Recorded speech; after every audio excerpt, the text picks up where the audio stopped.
and welcome. The one topic that has seen much discussion time and again is, does the Indian education system have enough quality? Now, when we see this in the context of primary education, many people believe that much is being done to improve the scenario. However, people are skeptical when it comes to higher education.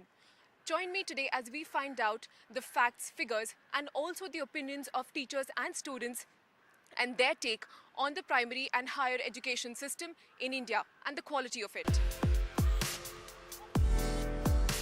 After pursuing her post-graduation in management, Aparna was confident about the next course of action in her career. She wanted to be a teacher. Today, after teaching for nearly 15 years, Aparna has also fulfilled another dream, studying further, and is now pursuing a PhD in management. Having been in the field of education for so many years now, not just as a student but also as a teacher, Aparna feels that there has been considerable amount of change in the education scenario in India over the years. The scenario is actually changing, but the thing is, regarding the primary education, yes, India has made a lot of progress towards the towards the attendance rate and the literacy levels. Regarding the higher education, I would like to say that from the year 2001 to 2011-12, almost 20,000 colleges have been added over in the past one decade. But yes, if you compare it with the international universities like the Oxford and the Cambridge and all this thing, yes, it is still far behind. According to the Pearson Voice of Teachers survey conducted in 2014, 79% of teachers in India believe that the learning environment has improved over the last 10 years. When it comes to the required skill sets, however, only 50% of the students entering a class have the required skill sets. Hence, it's not a surprise that 92% of educators believe that learning in the Indian context is highly exam-oriented rather than outcome-focused.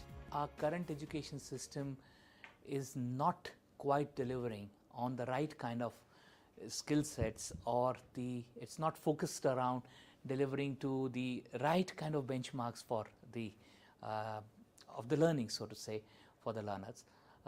Very clearly is a pointer to a problem. So across the survey, the teachers have pointed out various things, and they specifically talk about a few enablers which they believe are the right kind of things that should happen. Pearson survey is backed by data from other reports by the World Bank and the Annual Status of Education Report 2013. According to findings by World Bank, although the net enrollment rate in India has crossed 85% when it comes to primary education, the quality, however, has not improved drastically.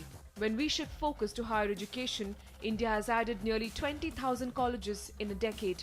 From 12,806 colleges in 2001, we now have over 33,023. According to British Council, while the figures have improved, there are still many challenges in regulation and quality control in these colleges. While there are exceptions, many, however, are perceived to be substandard. And just what does the youth perceive about the quality of education in our country? Let's find out. We have with us students from SP Jain Institute of Management and Research. So since y'all are pursuing higher education, my first question goes out to y'all. Like, what are the facilities that are available or not available in higher education in India at the moment? Just before facilities, I just want to say that the primary problem with education in India is that people have their set preferences. The thing is, they want to be engineers, they want to be doctors, and their whole world revolves around just this. They do not want to explore beyond this realm. Secondly, there's a problem of infrastructure. There isn't much research happening, both in terms of quantity and in terms of quality. So, but then what about the quality aspect? Like, do you think something needs to be done about the quality?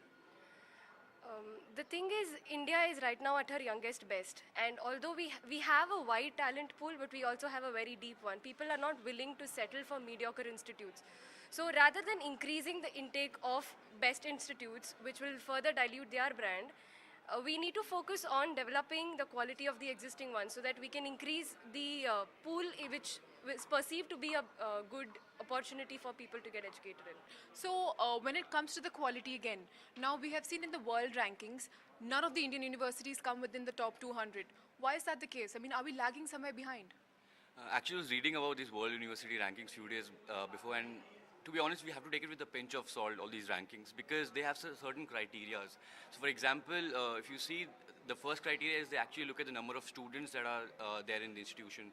So in India, when you see the number of students in a particular institution, they're very less because the institutions are very focused on a theme. For example, we have proper B schools, we have proper technical school vis-a-vis the other big universities abroad like Harvard, wherein you have students from different backgrounds as in like management, technology, you can talk about arts, science, and different fields. So that is one of the point where we do not fare up well in rankings. Second, the number of citations you talk about. So that is also given a maximum weightage when it comes to rankings. India is not a research-oriented country, so the number of citations are actually very less. So that is also one of the reasons why we are not faring up well in rankings. So when we're talking about the teachers, how many of you want to be teachers? You do? Okay, just one hand. So why do you want to be a teacher? I think most of us here would agree that the crux of the problem that we are talking about right now lies in primary education. The way kids perceive education these days is not like how we used to do back in those days, and let alone our parents. And we can never say what's coming ahead. So if there is some innovative thinking behind teaching them the basic fundamentals, I would like to expand, I would like to contribute in that field probably, and change the way kids see these days the subjects that they are learning. While we do need to focus on the quality of education being imparted, the first step to that would be training the educators themselves. A couple of factors that all teachers score high are receiving training on new teaching methodologies and staying updated about the latest technology that can be used in classrooms. But these aren't the only ones. Let's listen in to the opinions of our educators when it comes to some of the crucial aspects of higher education. So sir, my first question is to you. What is your take on the Indian education system? Catering to the huge number which we have of a youngster, we have done a lot of things to increase the gross enrollment ratio in coming days. But during this expansion, which is a very massive expansion, and still there is a gap, because there is a supply-demand gap which will always exist because our numbers are so huge. And it's a complex country. Now, during this expansion, we could not able to manage the quality of education. And I think the issue now is how we can deliver a quality education in coming days. So since quality is the main focus, how can we improve it? We will have to deal it in two phases. One, how to deal with the educating the masses. Second, how to give specialized education. Currently, we are blessed because we have the ICT developments taking place with which we can afford to conveniently, even with our low resources, through distance education, provide expert lectures and expert knowledge to those who want to have specialized education.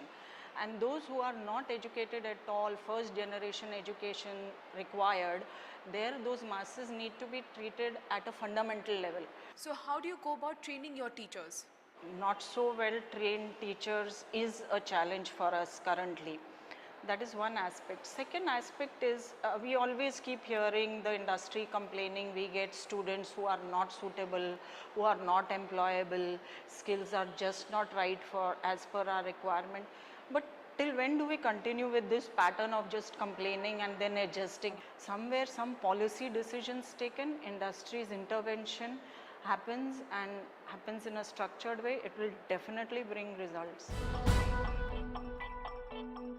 So while we have come a long way when it comes to the number of reforms or the number of educational institutions across the country, India still needs to make much headway into the quality of education provided in these institutions. On the other side of this short break, Lakshmi brings us the story of an organization that is making a world of difference. Stay tuned.